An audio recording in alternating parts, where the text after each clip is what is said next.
бой Марселя и Мухита Амантаева. Есть слухи, что они могут случиться у вас. Переговоры идут. Вот уже на самом турнире вы все узнаете. В любом случае он подерется у нас. У кого самый большой гонорар в этом карде? Жалгаз, Жуман, Никарфо и Арман Ашимов. Казахстан алға! Марсель is my time! Time Марсель! Ассалаумағалейкум, Солайде арнасының көрермендері, сендермен мен Иманғали. Бүгін біз Алматы аренадамыз. ИБА Намат лигасының кардына келдік, пресс-конференциясына.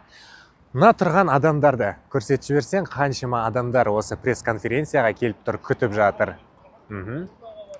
Картты толығынан осы жаққа саламын. YouTube арнадан көрсеңдер болады, пресс-конференцияда, бойда, барлығы осы YouTube арнада болады. Қай жекпе-жек сендерге қызық, комментарияға өз ойларыңды жазып кетіңдер. Ал біз пресс-конференцияға кеттік. Бүгін бізде қонақта Мухаммеджан, ИБА Намат лигасының организаторы, ұйымдастырушысы.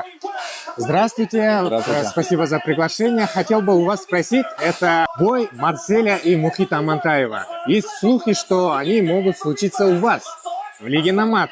Можете как-то подтвердить или что идут переговоры и все такое? Переговоры идут. Вот уже на самом турнире вы все узнаете. Окей, круто. У меня есть инфа, что Марсель будет в 11 апреля у нас, в Алмате. Да. Он как гость приглашен или чтобы как-то Он переговорить? как гость непосредственно, но естественно есть задумка, потому что прилетает сюда и Мухит Амантаев тоже. Ага, круто. А у вас есть какое-то соперничество с хайп-файтингом, потому что Марсель говорил, что кто больше заплатит, к примеру, с Тони Фергюсоном больше гонорар или Мухитом Амантаевым, и с ними подерусь. Как-то он хайп-файтинг может урвать у вас, Марселя, есть ли какой-то вот... Никакого опасения насчет этого нет. С хайп-файтингом мы не воюем, не конкурируем. Мы, наоборот, за то, чтобы вся индустрия развивалась. Я на самом деле очень рад, что сейчас внимание единоборств очень сильно нацелено на СНГ. Что происходит там, IBA Bare Knuckle, то, что делает хайп, Мангу открылся в Узбекистане, это все очень сильно развивает всю индустрию. Но насчет боя Мухита и Марселя, точнее насчет Марселя, в любом случае он подерется у нас. Круто, круто. Еще вопрос. Вы поменяли правила вот это времени проведения боя с 2 минут до 3 минут. Да. Почему это сделали? Для зрелищности, нокаутов? Можете подробно Несколько сказать? факторов. Первый фактор – это для того, чтобы отбор бойцов был более профессиональный, потому что там подготовка для 6 минут и на 9 минут совершенно разная. То есть мы таким образом отсеиваем недопрофессионалов. Во-вторых, это зрелищность, больше нокаутов. И в-третьих, это лучше, проще принимать решения судьям, когда происходят близкие поединки. Больше аспектов, на которые можно опираться, чтобы оценивать. Круто. И последний вопрос насчет денег. Все мы любим это. У кого самый большой гонорар в этом карде?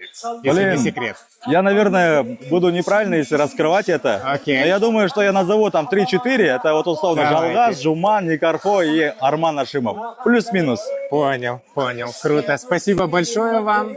Желаю удачи, чтобы все хорошо провели. Спасибо. Всё Спасибо по плану. большое. Спасибо. Отличный карт. Спасибо. Благодарю за зрелище. Рахмет. ИБА Наматтың атмосферасын өздерін сезініп жатқан шығарсыңдар. Пресс-конференциясының өзін біраз адам күтіп жатыр. Көрсетіп жіберсе.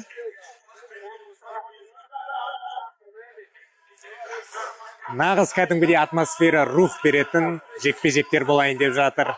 Асыға күтеміз. Алейкум баршаларыңызға. Есімім Иманғали болады, Солайде UFC арнасы. Сперва обращение ко всем бойцам, уважаемые бойцы. Окей, еще один вопрос у меня есть. Жалғас Жұмағұловқа. Ассалаумағалейкум, Жалғас. Сіздің қарсыласыңыз Қайрат айтқан болатын интервьюда, сізді трамплин ретінде көремін деген еді. Сізді трамплин ретінде көріп, ары қарай UFC-ге барам деген еді. Соның амбициясы жайлы не айтасыз? Бір комментировать етсеңіз. Что сказать, я опытный боец, все так говорили. Завтра все будет видно. Я все сделаю причину, чтобы выиграть, поднять наш флаг, показать, кто такие казахи. Ну, братский народ Рахмет, что он согласился еще со мной драться, потому что мне очень было тяжело найти соперника. 3 соперника слетели, он 4-й, кто согласился. Так что завтра будет биг драма шоу. Ал соңына қарай Марсель келіп пресс-конференцияны бір шулатып жіберді. Не ойлайсыңдар, Марсель шыға ма жоқ па Мұхит Амантаевпен? Карт не болмақ? Ай жекпе-жек сендерге ұнап тұр? Комментарияға өз ойларыңды жазыңдар. Ал пресс-конференция осылай өтті. Сендермен болған мен Иманғали, Солайде арнасы арнаға тіркелуді ұмытпаңдар, және 11 сәуірде Ибан Намат лигасының турнирін күтетін боламыз. Қошаман, сау болыңдар.